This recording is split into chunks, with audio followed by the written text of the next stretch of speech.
नमस्कार, मैं हूँ राधा राणा और आप देख रहे हैं लाइव। आज हम बात करेंगे एक ऐसे बयान की जिसने सियासी गलियारों से लेकर सोशल मीडिया तक हलचल मचा दी है। एआईएमआईएम नेता वारिस पठान ने एक ऐसा तीखा बयान दिया है जो सीधे पाकिस्तान और वहां की पूर्व क्रिकेटर शाहिद अफरीदी पर हमला करता है। वारिस पठान ने शाहिद अफरीदी को सिर्फ जोकर नहीं बल्कि आईएसआई का कुत्ता तक कह दिया है। इस बयान के पीछे भी वजह बेहद गंभीर है। दरअसल कुछ दिन पहले जम्मू कश्मीर के पहलगाम स्थित बेसरन घाटी में एक बड़ा आतंकी हमला हुआ था जिसमें 22 मासूम लोगों की जान चली गई। इस दिल दहला देने वाली घटना पर जब भारतीय जनता का गुस्सा और दुख चरम पर था, तब पाकिस्तान की पूर्व क्रिकेटर शाहिद अफरीदी ने एक ऐसा घटिया और शर्मनाक बयान दिया जिसने भारत की जनता की भावनाओं को ठेस पहुंचा दिया था। जी हाँ, अफरीदी ने आतंकी हमले के लिए भारतीय सेना को जिम्मेदार ठहराने की हिमाकत की। यही नहीं, उसने विंग कमांडर अभिनंदन का भी मजाक उठाया। ऐसे समय में जब पूरा भारत दुख और गुस्से में है, उस वक्त अफरीदी जैसे लोग जले पर नमक छिड़कने का काम कर रहे हैं। इसी पर एआईएमआईएम के नेता वारिस पठान ने अपनी नाराजगी खुलकर जाहिर की।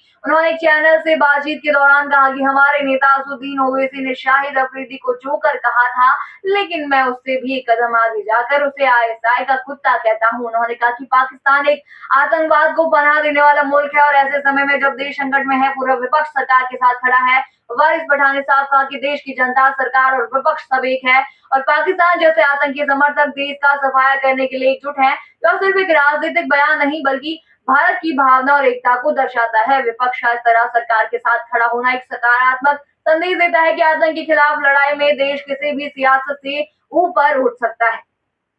शाहिद अफरीदी के बयान के बाद भारत सरकार ने कड़ा कदम उठाया और अफरीदी समेत कई पाकिस्तानी क्रिकेटरों के इंस्टाग्राम अकाउंट भारत में बंद कर दिए गए। इनमें बाबर आजम, मोहम्मद रिजवान, शाहीन शाह अफरीदी और हारिस रजू जैसे नाम भी शामिल है। इससे पहले सरकार ने पाकिस्तान की पेरिस ओलंपिक में गोल्ड विजेता अरशद नदीम का अकाउंट भी ब्लॉक भी किया था। यही नहीं, भारत सरकार ने पाकिस्तान के प्रधानमंत्री शहबाज शरीफ का यूट्यूब चैनल भी भारत में ब्लॉक कर दिया है।